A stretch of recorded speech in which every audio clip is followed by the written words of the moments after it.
Hubo resultados de elecciones, la gente se ha manifestado, pero en definitiva, a pesar de las mayorías, ¿qué va a pasar con la economía en el país? Faltan 2 años para la finalización del mandato del gobierno, pero la economía está pasando por momentos muy especiales. Lo convocamos a José Luis Espert para que nos hable un poco de economía, o por lo menos para que nos ilustre acerca de lo que estamos pasando o lo que puede llegar a pasar. Gracias por venir. ¿Qué tal? ¿Qué tal? Es un placer. ¿Te sorprendió el resultado de las elecciones? Me sorprendió un poco la distancia entre Insaurralde y Massa por lo que venía leyendo y escuchando de los politólogos que hacen encuestas, digamos, ¿no? Parecía que iba a ser menor. Pero la verdad, 11 puntos. Casi 12. Casi 12 me sorprendió, sí. ¿Y Capital?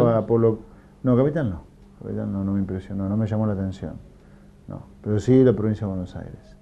Las encuestas que había leído no eran más de 8 puntos. ¿Y Mendoza te sorprendió? ¿Cobos? Sí, Mendoza sí. 20%. Mendoza es impresionante. La verdad que es impresionante la sangría de apoyos que está teniendo el kirchnerismo. Eso es lo que me sorprendió de estas elecciones.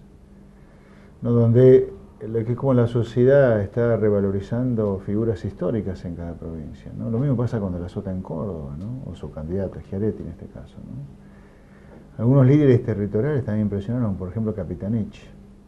De la mano del más rancio populismo, Capitanich le está dando a la sociedad, evidentemente, lo que la sociedad quiere, ¿no? En su Chaco. Ahora, efectivamente, ¿qué le está dando? Porque, por ejemplo, Capitanich, por ejemplo, Infran en Jujuy, y de acuerdo a lo que hemos visto en los programas de televisión, con grandes problemas a nivel sociedad, ¿no? No, cuando yo digo lo que le está dando, a ver, yo rechazo de manera tajante las cosas que hacen con su pueblo, porque en realidad es el populismo más rancio, es la utilización del pueblo con fines de poder, es el embrutecimiento permanente, la deseducación. Pero bueno, lamentablemente en esos pueblos con serias falencias culturales triunfan, ¿no? Vos sabés que una de las premisas que me guían para invitarte es porque me gusta conversar contigo, pero me gustan las proyecciones que haces y los análisis, sobre todo porque sos de los pocos con los cuales los grandes amigos que uno tiene dentro de lo que son los economistas en general, que proyecta y dice para proyectar. Y en algún momento vos proyectaste la política y la economía argentina diciendo, si se siguen estos pasos podremos llegar a tener hasta 15 años de desarrollo. Esto fue dicho en alguna conferencia que estuve contigo y después en este programa.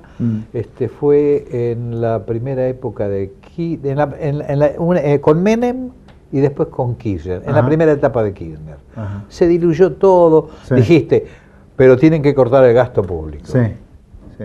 Bueno, ahora yo te diría, estamos en esta inflación es crecimiento muy bajo o caída muy pequeña en la actividad económica, con una inflación muy alta. La inflación de Argentina está entre las 10 primeras del mundo, y ahí yo te diría, e insisto en decirte, seguramente lo he dicho ya antes en este programa, no vamos a salir de la estanflación hasta que no ataquemos a la inflación. O sea, parece una verdad de perogrullo, pero de la estanflación no salís con pases mágicos tipo romper el INDEC, un blanqueo de capitales, ahora que fracasó el blanqueo presionando a las empresas para que suscriban el BADE, punta de pistola para que la gente no haga escrituras en dólares, sino que la haga en pesos. De la estanflación solamente salís con un plan antiinflacionario que ataque el problema básico que es la inflación, realizado además por gente muy creíble, porque ese es otro tema, digamos, ¿no? Un plan antiinflacionario tiene que ser muy creíble, porque si no, el plan fracasa y vos seguís en esta inflación, luego de un deterioro adicional, incluso si no lo lanzás. Así que yo te diría,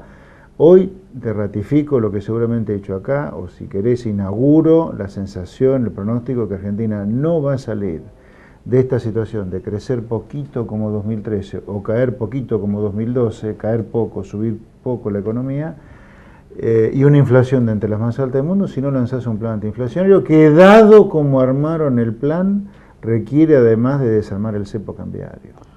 Ahora, Por lo cual tenés que devaluar mucho más fuerte el dólar oficial de lo que ya está devaluando el gobierno. Por lo tanto, el plan de antiinflacionario tiene que ser muy duro, como para que la inflación no te escale después, ¿no? Se tiene que ser una cosa parecida en materia fiscal, solo en materia fiscal, pero para hacer un paralelo a lo que hizo Duhalde en 2002 en materia fiscal.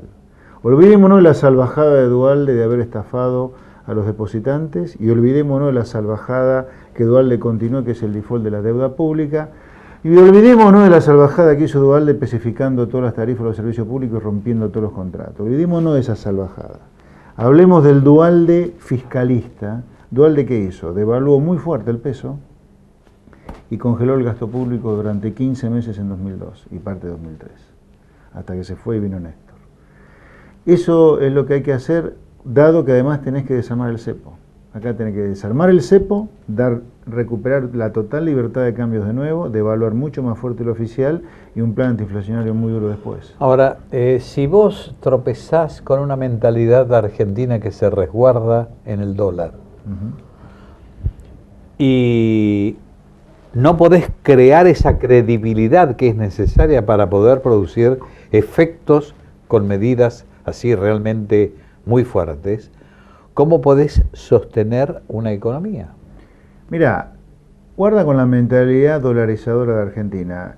El argentino promedio se refugia en el dólar cuando tiene mucha incertidumbre de lo que va a pasar. Acá, en los últimos, de 2003 a 2010, te diría, en esos 8 años, el que apostó al dólar claramente perdió en Argentina. O sea, el que apostó a inversiones en pesos, construcción, inmuebles en general, la bolsa, un plazo fijo, al dólar le ganaste por muerte en ese periodo, 2003-2010. Ahora, cuando el gobierno se metió con el cepo, ahí ya la embarró, la sonó, y empezó a hacer otra vez el dólar el resguardo de la gente porque vio la cosa muy incierta. Entonces, cuidado que el dólar en Argentina es protección cuando hay mucha incertidumbre, pero con credibilidad. Claro, el tema tiene que tener credibilidad, al dólar lo matás en Argentina. Aún en Argentina, Argentina es un país de los que más dólares tienen con respecto a su PBI fuera del sistema, es de los países que más dólares tienen. La fuga de capital argentina es la más alta del mundo en términos de su Producto Bruto, pero aún así te diría, hay periodos en los cuales la apuesta a favor del dólar es muy, muy perdidosa. Ahora, de todas maneras, y siguiendo un poco el lineamiento de lo que está ocurriendo en general, la soja dependiente del país, porque se han abandonado otras cosas como el trigo, el maíz, que en algún momento éramos primeros exportadores de trigo, terceros exportadores de maíz. Era realmente un vergel todo esto. Sí. De repente todo el mundo se volcó a la soja. Sí. ¿No crees que esto tiene que necesariamente admitir otro tipo de políticas también? Sí, no. A ver, yo te hablaba de lo mínimo minimorum que tenés que hacer para salir de esta inflación. Ahora, salir de esta inflación de ninguna manera te coloca sobre un sendero de crecimiento de la economía a tasa alta. Simplemente salir de esta inflación. Ahora, para crecer sostenidamente, o sea, por mucho tiempo a tasa alta, sin duda que tenés que hacer la contraria en muchos aspectos a la política que seguía durante la última década. Ahora yo pregunto, siguiendo con este lineamiento tuyo, ¿cómo? Está claro, ¿no, Luis? Sí, Son dos pasos. La estanflación requiere de un plan antiinflacionario creíble. Ahora, crecer a tasa sostenida mucho tiempo y que sea alta la tasa es otro partido, ¿ok? Claro, ¿cómo lo haces? Este es el otro aspecto. Porque vos salís de la estanflación o tomás medidas graves que pueda sufrirlo la población, pero la población, es decir, porque una cosa son los libros, la teoría, todo lo que ustedes proyectan que necesariamente debiera hacerse para lograr un equilibrio, pero la gente sufre, la gente es la que tiene que ir al mercado a comprar comida y realmente a veces el dinero no alcanza. Sí, bueno, a ver, el sector privado, la gente de a pie, ya está haciendo un ajuste formidable. Hoy ya a la gente le cuesta llegar a fin de mes como consecuencia de la inflación que hay. Hoy a la gente en muchos casos le cuesta llegar a fin de mes porque le están suspendiendo las horas extras o le están adelantando las vacaciones. Y hay gente que está perdiendo su puesto de trabajo. Hay una muy tibia destrucción de empleo en Argentina. Entonces, la gente, algunos economistas, entre los cuales estoy yo y otros, le decimos a la política, hagan un ajuste ustedes también, porque el ajuste que si no tiene que hacer el sector privado, tiene que compensar la falta de ajuste de parte de ustedes. Entonces, cuando uno, como una persona como yo, te dice, acá se necesita un plan antiinflacionario, es justamente para que el sector privado no sobreajuste como está sobreajustando hoy, porque la política no ajusta. A ver, pongámoslo claro. En la Argentina había el gasto público récord histórico. Nunca en Argentina el Estado pesó tanto en la economía como hoy. La presión impositiva que hay sobre el sector blanco es salvaje. Es una presión impositiva similar al primer mundo, la presión impositiva sobre el que está en blanco en Argentina. Argentina está entre los países de mayor presión impositiva del mundo para el que está en blanco. Obviamente, como es un país de ingresos medios y donde además el gasto público nunca vuelve a la gente, sino que es la contrapartida de la corrupción, el clientelismo y el amiguismo, hay mucha evasión. O sea, la conjunción de tanta corrupción, amiguismo y clientelismo, o sea, sin que los impuestos lo vuelvan a la gente bajo seguridad pública, calles que no están rotas, caminos como la gente, seguridad, educación, etcétera, más la dificultad que de por sí tiene la gente en pagar esta presión impositiva, porque es altísima, porque es un país de ingresos medios, no altos, generan altos niveles de evasión. Entonces, yo te diría, claramente necesitas una reestructuración del sector público. Por eso muchos le pedimos al fisco o al Estado, hagan algo de ajuste ustedes también, porque si no el sector privado lo van a matar. Si hoy le está pensando un presupuesto para 2014 con una nueva suba del inmobiliario residencial y rural, eso es lo que se comenta. ¿Cómo puede ser que la presión impositiva local en la provincia de Buenos Aires sea creciente? ¿Qué le da la provincia de Buenos Aires o el Estado a sus ciudadanos como para justificar estos niveles de presión impositiva? Pero no es un círculo como vicioso entre una cosa y otra. Por un lado, acabas de decirlo también, la plata a veces, en estos momentos prácticamente los sueldos no alcanzan para llegar a fin de mes. Por lo tanto, se requieren ajustes.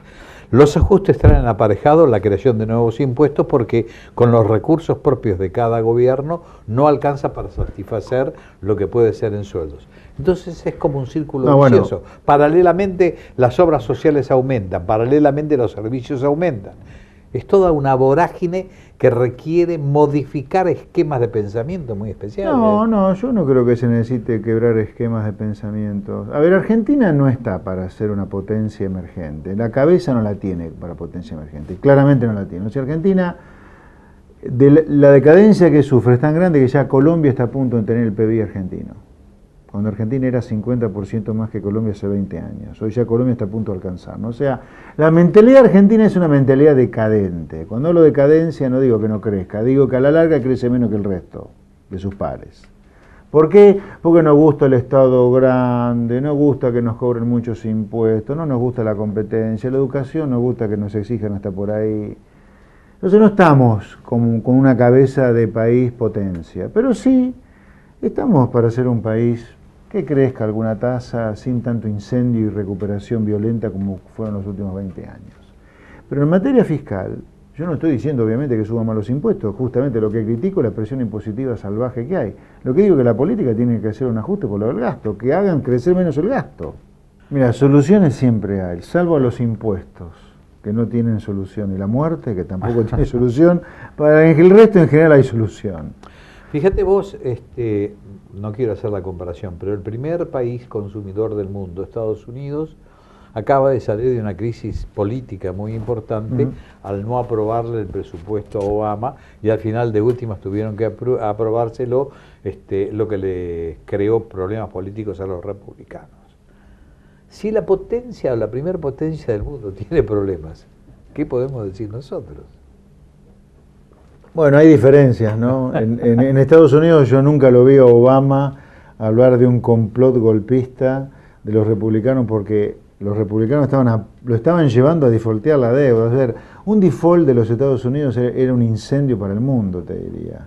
Y sin embargo eso no ocurrió y yo nunca lo vi a Obama fuera de sus casillas, como acá cada 2 por 3 los políticos salen a decirte nos quieren voltear, hay complot, etcétera, etcétera. Así que hay diferencias afortunadamente para ellos.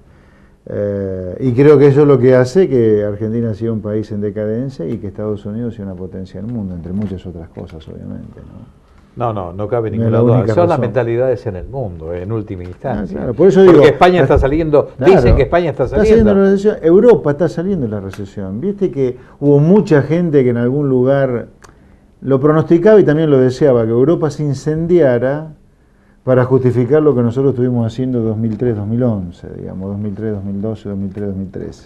Para justificar lo nuestro era necesario que Europa se incendiara, que estaba defendiendo una suerte de convertibilidad como ellos tienen dentro del euro. Entonces, si se hubiera incendiado Grecia, España y el euro se hubiera quebrado, o sea, si se hubiera quebrado esa suerte de convertibilidad que hay en Europa, eso validaba la política post-convertibilidad que se hacía en Argentina. Sin embargo, Europa está saliendo de la recesión y nosotros estamos en plena esta inflación de la mano de un modelo supuestamente antitético al modelo europeo, digamos. Por eso digo, nosotros no tenemos una cabeza de potencia emergente, no tenemos esa cabeza. Pero sí, tampoco nos merecemos esta cosa medio escatológica que ha sido el kirchnerismo. Digamos. Ahora, este aislamiento argentino del mundo es muy perjudicial. Sí, yo te diría, el kirchnerismo nos ha llevado tan lejos de la civilización que es muy fácil volver a ella. La parte optimista o positiva es que con poquitos pasos vos te reinsertás en el mundo. El mundo es un mundo muy amigable, no es el mundo imaginario o imaginable o en el imaginario kirchnerista que nos quieren hacer creer que estamos como en los 70 en plena guerra norte y sur, este y oeste, centro-periferia. Este mundo comercia. Hasta los comunistas chinos firman acuerdos de libre comercio con el mundo. China, una potencia militar comunista, firma acuerdos de libre comercio. O sea, este es un mundo amigo entre sí, salvo el fundamentalismo islámico. El mundo es amigo entre sí, todos los países comercian, se firman tratados. A nosotros nos han metido en una suerte de túnel del tiempo, obviamente de manera deliberada, esto no es casual, haciéndonos creer que esto es parecido a la época de la Guerra Fría o posguerra fría. Así que por lo tanto, volver al mundo es fácil, no es tan complicado, simplemente requiere de decir, bueno, a ver, hay fallos en contra nuestro, los vamos a pagar y vamos a cumplir. Si Argentina voluntariamente se sometió a una justicia extranjera cuando colocó deuda en su momento, bueno, los fallos han sido en contra, los vamos a pagar. Yo pregunto... En lugar de romper el Mercosur, como Argentina destruyó en los últimos 10 años, debería haber libre comercio con Brasil, como lo marcaba el Tratado de Asunción del año 91. Yo hago una pregunta. Si nosotros tenemos un dólar en los niveles que puede llegar a tener, ¿cómo competís en el mundo para exportar? Con un dólar oficial a 5,70 o 6, por supuesto no competís. Con un dólar oficial a 10, por supuesto como competís. Si es que inmediatamente eliminás el cepo y si es que inmediatamente lanzás un plan antiinflacionario. Obviamente con dólar a 6 no podés exportar. Gracias por venir, mi querido Un José placer. Luis. Hasta cualquier momento.